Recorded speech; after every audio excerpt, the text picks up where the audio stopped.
¿Cómo está? Muy buenas noches. Mi nombre es Carmen Gudiño y no sabe el gusto que me da presentarle esta noche este programa Mujer Es.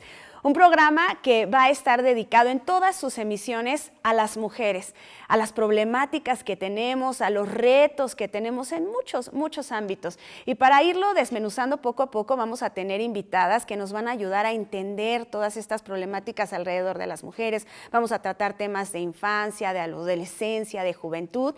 Y hoy vamos a abrir justamente Mujer Es, porque recientemente se firmó el Pacto por la Primera Infancia, precisamente, que busca combatir la desigualdad desde el nacimiento y poner a la primera infancia como una prioridad nacional. Es que, mire, los primeros años de vida son fundamentales. El cerebro se desarrolla rápidamente y se forman conexiones neuronales a una velocidad sin precedentes.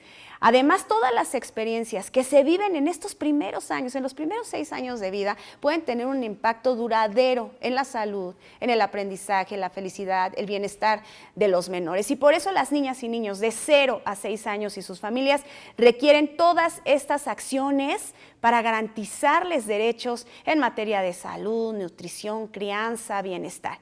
Y por eso hoy en Mujeres vamos a analizar cómo desde el Plan Nacional de Desarrollo 2025-2030 va a ser atendido el tema de la primera infancia. Y para ello nos acompaña en nuestro primer programa, y nos da mucho gusto que sea la madrina inaugural, Aranzazu Alonso. Ella es directora ejecutiva y coordinadora general del Pacto por la Primera Infancia. Estrenando programa, Aranzazu, bienvenida. Hombre, estoy contentísima, Carmen, felicidades por este programa. Estoy feliz de estar aquí inaugurando este programa que auguro que será muy exitoso y por supuesto encantada de platicar pues un tema que es absolutamente vital para nosotros las mujeres, que es el tema, por supuesto, de ciudadanía, pero del otro lado también el tema de crianza, de nuestras hijas e hijos, que no debería ser un tema que nos corresponde solo a nosotros, definitivamente, claro. Pero no podemos negar que nos preocupa, nos ocupa y dedica un montón de nuestro tiempo. ¿Y eso cómo se conecta con nuestros derechos? Un poquito de eso vamos a conversar. Claro que sí, y es que lo platicábamos antes, fuera del aire estábamos tocando un poquito este tema acerca de que cómo antes se veía la primera infancia, que es de 0 a 6 años. Es una etapa, las mujeres que nos estén viendo, y también los hombres, por supuesto, que tienen hijos, sabrán que es de lo más complicado, de lo más difícil. Es cuando el ser humano necesita nuestra atención al 100%. Y hasta hace apenas unos años, mi mamá, pues bueno, no se tenía ni conocimiento de la importancia que tenía esta primera etapa y apenas se está visibilizando. ¿Por qué es tan importante hablar de ello, Aranzazu? Es muy importante porque, como tú bien lo dices, históricamente, digamos, durante pues, casi todo este siglo, el siglo pasado, pues se asumía que el bienestar de las niñas y los niños era responsabilidad solo de sus mamás, ¿no? Las mujeres son las que se ocupan y ellas tendrán que resolverlo con sus recursos, con sus redes. Gracias a muchísima evidencia científica que se ha generado a lo largo, pues yo diría, de las últimas 4 o 5 décadas, hoy sabemos que la etapa que ocurre, como bien lo dices, entre la gestación y los primeros 6 años de vida es absolutamente fundamental para el resto de nuestra vida. En él se forman las conexiones neurológicas, las habilidades fundamentales e incluso los procesos metabólicos que son la base del resto de nuestra vida. ¿Eso qué significa? Que el bienestar de una niña o niño en primera infancia es absolutamente prioritario para la sociedad en general. ¿Y por qué digo esto?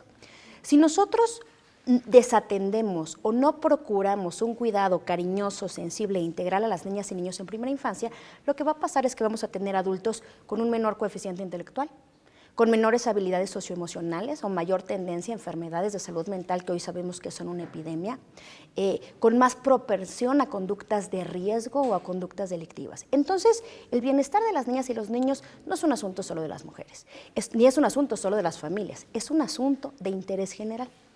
Por eso existe el Pacto por la Primera Infancia. Somos un movimiento nacional que lo que busca hacer es que las autoridades, los gobiernos entiendan que la primera infancia es una prioridad y que por lo tanto se deben construir políticas que ayuden a las familias, y no solo a las mujeres, porque no es nuestra única responsabilidad, a las familias para brindar a las niñas y niños todo lo que necesitan para alcanzar su máximo potencial. Aranzazu, y es que dices tú, antes se dejaba solamente a las mujeres, pero no solo eso, sino que las mujeres en la crianza decían, bueno, son bebés, no necesitan nada, son niños, no necesitan nada. ¿Qué puede necesitar un niño de 1 año, 2 años? Y hoy se sabe que a esas edades se forma la personalidad, la autoestima, el carácter, son las bases de una vida futura. Y luego decimos, ¿cómo vamos a tener adultos que después van a sufrir ansiedad, depresión o otros padecimientos que podrán derivar desde la infancia. Se sabe hoy en día, Aranzazu, que los niños que crecen en entornos de violencia no hacen estas conexiones cerebrales y les afecta de por vida lo que están viviendo. Entonces, de ahí la importancia de esta primera infancia. Ahora, ¿cómo lo están viendo ustedes desde el Plan Nacional de Desarrollo? Que para, a grueso modo, decirles que es el plan que se va a seguir en el sexenio en esta materia. Sí, es muy importante decir que estamos viviendo un momento absolutamente crítico en México, porque en este momento la presidenta Claudia Sheinbaum y todo el gobierno federal están siguiendo un proceso de planeación democrática que está establecido en la ley. Ese proceso de planeación democrática dice que todas las ciudadanas y ciudadanos podemos participar en construir el Plan Nacional de Desarrollo. ¿Qué es el Plan Nacional de Desarrollo? Básicamente es el documento donde el gobierno federal, donde la presidencia de la República establece cuáles van a ser las prioridades para los próximos 6 años. Entonces, ¿qué tenemos que hacer como sociedad civil? Asegurarnos que en el Plan Nacional de Desarrollo esté la primera infancia presente. Y no solo la primera infancia, también las niñas, niños y adolescentes. ¿Cómo lo estamos haciendo? En este momento ya se publicó, digamos, un preliminar de lo que se está estableciendo como prioritario desde el gobierno federal. Se publicó un documento que establece 4 ejes y 14 repúblicas. Sin embargo, observamos que si bien hay algunos temas que se relacionan con niñas, niños y con primera infancia, no hay una mención explícita a las niñas, niños y adolescentes. Claro. Este plan incluye 14 repúblicas, así les llaman, y lo que nosotros estamos proponiendo es que se incluya una república de y para las niñas, niños y adolescentes. Y esa república tiene que aterrizar en 3 políticas nacionales. Una política de primera infancia que se ocupe de darle a las familias todo lo que necesitan para que las niñas y niños en primera infancia tengan oportunidades de aprendizaje, tengan un cuidado adecuado, tengan una buena nutrición, para que mamás, papás y cuidadores aprendamos a criar a nuestros hijos, a responder a su llanto, a saber estas cosas que tú dices que hoy no sabemos. Sí. Pensamos que si lloran no va a pasar nada, que no se van a acordar, pero en realidad cada momento cuenta.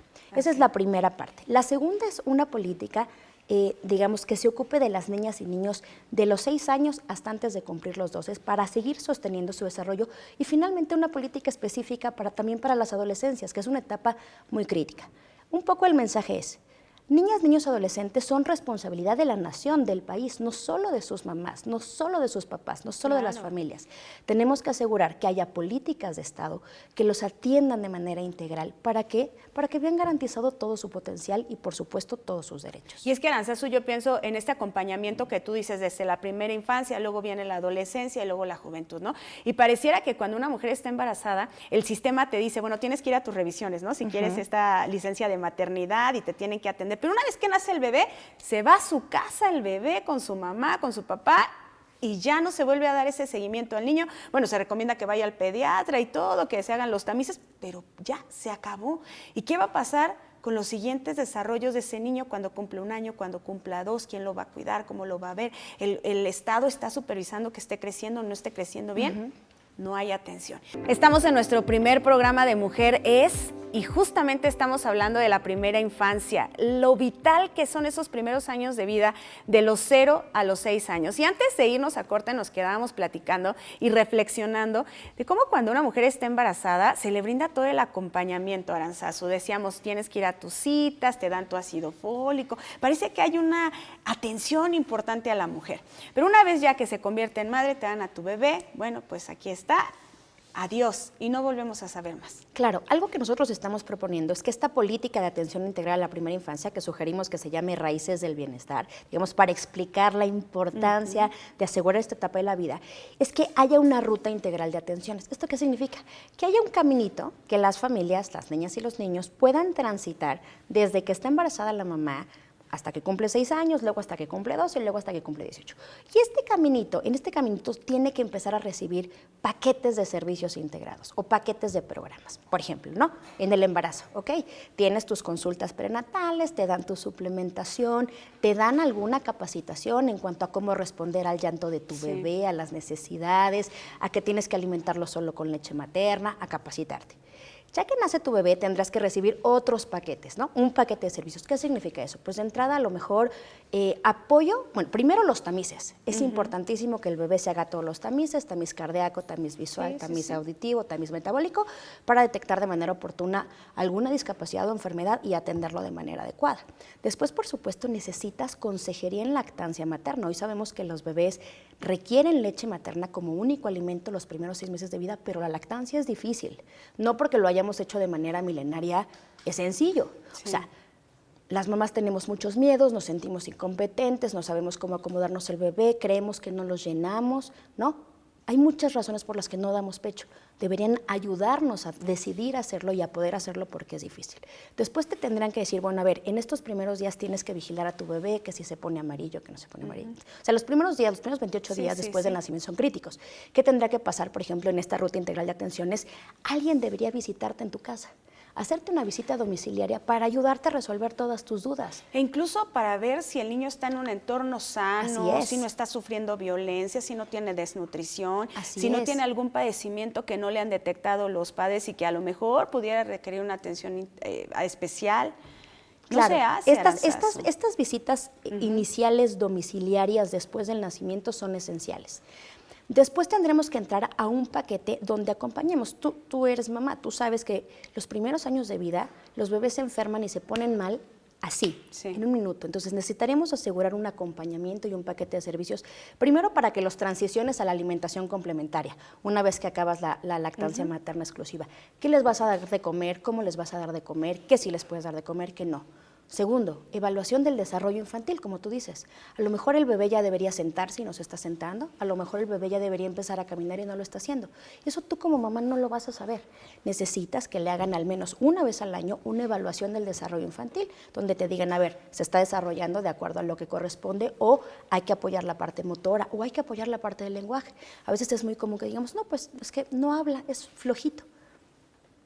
No, estas son cosas que se tienen que detectar de manera temprana y hacer intervenciones para garantizar el desarrollo de las niñas. Aranzazu, dices tú, no habla, es flojito, y hablamos de un montón de mitos en torno a estos primeros años de vida, que pobre chiquitos, son juzgados injustamente. Los terribles dos, ay, tu niño es malcriado porque lo dejas llorar, y no saben que es un proceso normal que los niños lloren, hagan berrinche a los 2, 3 años, y ahí como por los 4 se les está quitando, porque es parte de su desarrollo. ¿Y qué pasa en esta edad, Aranzazu? Violencia a los niños. Mucha violencia. Les pega a los niños porque están haciendo un berrinche, cuando es parte de su desarrollo. Es normal que los niños hagan 10 berrinches al día, 20, es normal, y los niños lo ven como estás malcriando a tu hijo y necesita unas nalgadas, y ahí empieza la violencia. Absolutamente, porque no estamos entrenados, madres y padres. Entonces, parte de esta política integral son programas de crianza positiva, para que te enseñen, a ver, el cerebro de tu hijo se está desarrollando de esta manera. Lo que vas a ver de manera normal es que el bebé tiene poco control inhibitorio, tiene poca autorregulación, no te quiere desafiar, no te quiere retar, no te quiere manipular. Pero tú tienes que aprender técnicas para criarlo de manera positiva, porque ¿cuáles técnicas sabes? Pues las que te dieron tus papás. Si a ti te educaron con nalgadas, eso es lo que tú vas a replicar. Gritos, castigos, amenazas, es lo que vas a hacer.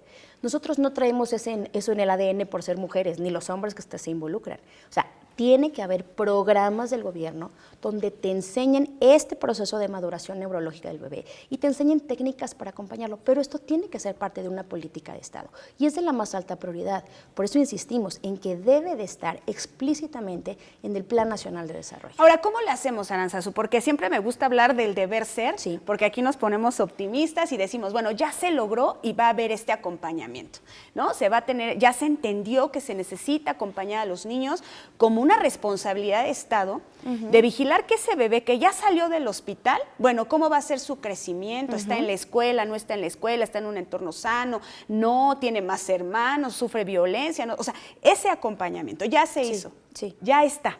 Ahora, ¿cómo garantizar que realmente se lleve a cabo? ¿Cómo hacerlo? Es decir, no me gusta hacer como condicionar las cosas, pero muchas veces es la única forma de hacerlos. Es decir, tú tienes que ir a tu seguimiento en el embarazo, si no, no te dan tu licencia de maternidad. Tendríamos que hacer algo así en la infancia, es decir, si el padre no lleva su seguimiento anual al hospital, no le dan una constancia, que se la pidan en el kinder para poderlo inscribir, o lo dejamos a buena voluntad. Yo creo que en este momento el tipo de políticas públicas que se están construyendo no permitiría ese tipo de condicionamientos, porque estamos justo avanzando hacia políticas no condicionadas, se les denomina. Entonces, yo lo que apostaría más bien es por un cambio cultural y un cambio de conducta. O sea, creo que en el fondo madres y padres queremos lo mejor para nuestros hijos, aunque a veces no sabemos cómo hacerlo. Creo que tenemos que caminar hacia esa concientización, crear marcos para facilitar las cosas. No sé si seguramente tú lo has vivido. Las mujeres enfrentamos muchas barreras para hacer las cosas de manera correcta a nuestros hijos. Si queremos amamantar, si no queremos pegarles, ¿no? Si queremos tener una relación cercana y apegada, hay muchas barreras culturales y sociales de la gente que nos mira mal. ¿Por qué no les pegas? ¿Por qué no les das la mamila? Ese niño es un malcriado. O sea, hay que cambiar la norma cultural. Hay que reconocer que las niñas y niños no son de nuestra propiedad, son sujetos de derechos. Son sujetos de derechos y que nosotros los tenemos prestados y tenemos la corresponsabilidad de garantizar esos derechos y de formar ciudadanos para construir el país que queremos. Entonces, yo creo que va más por el lado de cambio de norma, cambio cultural y de la exigencia ciudadana. Creo que los que ya lo entendemos y ya lo sabemos o los que queremos hacerlo diferente, tenemos que pedirle al gobierno apoyo, tenemos que pedirles programas de crianza, tenemos que pedirles atención integral, tenemos que pedirles programas nutricionales. Claro. Y esto, hoy hay un mecanismo abierto, se llama Planeando Juntos, es una plataforma del gobierno federal, pueden entrar cualquiera, www.planeandojuntos.gov.mx y pidan estas políticas de apoyo para ustedes, para sus hijas, para sus hijos, porque si no lo demandamos como sociedad y como ciudadanía, no va a ocurrir. O sea, no, de manera espontánea los gobiernos no lo van a hacer, necesitamos demandarlo. No, y además me gustó mucho la frase con la que abriste al principio del programa que decías, los niños son de todo y es responsabilidad de todos. Sí, de nuestros padres, de los padres principalmente, pero también de toda la sociedad. Así es. Yo me acuerdo mucho de una frase, no sé si tú alguna vez la escuchaste de tus abuelitas o de tu mamá, que decías, tú eres mi hijo y hago contigo lo que quiero. Sí. Y si yo le quiero pegar, le pego. Y si yo quiero que lo hagas, lo haces. Hoy ya eso ya no es así, porque los niños, aunque no sean mis hijos, sí son mi responsabilidad como sociedad, porque van a ser los niños con los que convivan nuestros hijos, pero además van a ser nuestros futuros doctores. Cuando nosotros seamos viejitas, quizá va a ser nuestro geriatra ese niño. Es decir, tenemos que ser conscientes en esta parte cultural de la que tú hablas, Aranzazu, de la importancia que tienen esos niños y que si no los cuidamos todos y todas, desde defenderlos de la violencia, defenderlos de tantas, te decía yo, tantas injusticias que les hacemos a los niños, los tachamos, los catalogamos por ignorancia de no entender que es parte de su desarrollo. Así es. ¿Cuántas veces nos han criticado? ¿Por qué cargas tanto al bebé? Lo vas a acostumbrar. El bebé se va a acostumbrar a los brazos. Se va a acostumbrar a los brazos. El bebé en la cuna solito, mira, al tercer día deja de llorar y se duerme. Hoy se sabe que sí se duerme y deja de llorar, pero porque entendió que nadie le va a hacer caso y que nadie va a estar a su auxilio. Imagínate qué cosas estamos cometiendo con los niños. Sí, no, realmente es absolutamente triste. Si tú te pones en los pies en la persona de un niño o de una niña, es el ser con menos poder que tiene actualmente. O sea, está totalmente sometido a los adultos que están a su alrededor, ¿no? No les preguntamos su opinión, no los tratamos con respeto, pero sí queremos que nos traten con respeto, sí queremos que traten con amor a los demás y con dignidad, sí queremos que cumplan sus responsabilidades. De verdad, esas niñas y esos niños son sujetos de derecho, ¿no? Merecen exactamente el mismo respeto que nosotros como adultos pedimos y la mejor forma de criar una niña o un niño es con amor y es con paciencia y es modelando los comportamientos que queremos ver en ellos. Pero otra vez, esto se aprende. Sí. ¿Y cómo aprendemos? Pues leyendo, yendo a talleres, yendo a procesos formativos. Por eso creo que es verdaderamente responsabilidad del Estado y de los gobiernos crear esa oferta de programas para madres, padres y cuidadores, porque para que no repitamos los patrones con los que nosotros fuimos educados. Podemos hacerlo mejor, pero necesitamos aprender y para eso necesitamos que el gobierno tenga una política de atención integral a la primera infancia, que además le dé seguimiento nominal, niño a niño. Que una vez que un niño nace, el gobierno sepa si ese niño ya se vacunó o no se vacunó, si ya se tamizó o no se tamizó, si entró un programa de educación inicial, si sus papás están en un programa de crianza, si detectan que en la familia hay un problema de adicciones, cómo se va a proteger de potenciales casos de violencia, cómo se va a ayudar. Si esa familia está en pobreza extrema, ¿cómo la vamos a apoyar? Porque ese estrés de la pobreza extrema afecta el desarrollo neurológico del bebé. ¿Cómo vamos a brindar una red de seguridad social para esa familia que está criando un bebé? Y es que mira, Aranzazu, yo ahora pienso, cuando ya llegan al kinder o a la primaria, detectamos niños que ya traen ciertos condicionantes. Es decir, hay niños que ya comienzan con la violencia, a ser acosadores. ¿Por qué? Porque no se atendió en estos primeros años, quizá que estaban viviendo en un entorno de violencia, en un entorno negativo, no se atendió y ahora estamos viendo consecuencias ya en primaria, en secundaria, y no se diga con lo que se puede derivar. Aranzazu, pues el tema es largo y el tiempo es corto, lamentablemente, pero le vamos a seguir dando seguimiento a todos estos temas. Le digo, este es el primer programa de Mujer Es, pero vamos a tocarlo, vamos a visibilizarlo, porque ese cambio cultural radica a partir de que haya información, de que todos sepamos por qué es importante. Aranzazu, así que me gustaría que nos dieras un mensaje final. Hagamos de México el mejor país para nacer y crecer. Pero tenemos que hacerlo juntos, juntas, exijámoslo al gobierno y asumamos lo que a nosotros nos toca. Pues muchas gracias, Aranzazu. Gracias por ser nuestra madrina. Encantada, el mayor de los éxitos para el programa. Claro, y aquí vamos a estar tratando todos estos temas, que son muchos, y que los tenemos que poner sobre la mesa. Permanentemente, para que nadie se olvide, la primera infancia tiene que ser una prioridad. Muchas gracias, así será. Y bueno, pues así esperemos que sea la primera infancia, que en este programa hayamos desmenuzado más juntos, porque es tan importante ver a nuestros niños como prioridad, son prioridad. Y son de todos y de todas nosotras y nos corresponde abrazar esa infancia, tratarlos en toda la dimensión de su importancia como prioridad de Estado. Y por supuesto que en esta mesa les seguiremos dando seguimiento. Le agradezco el favor de su compañía. Pase muy bonita noche. Soy Carmen Gudiño y lo veo en el próximo programa de Mujeres.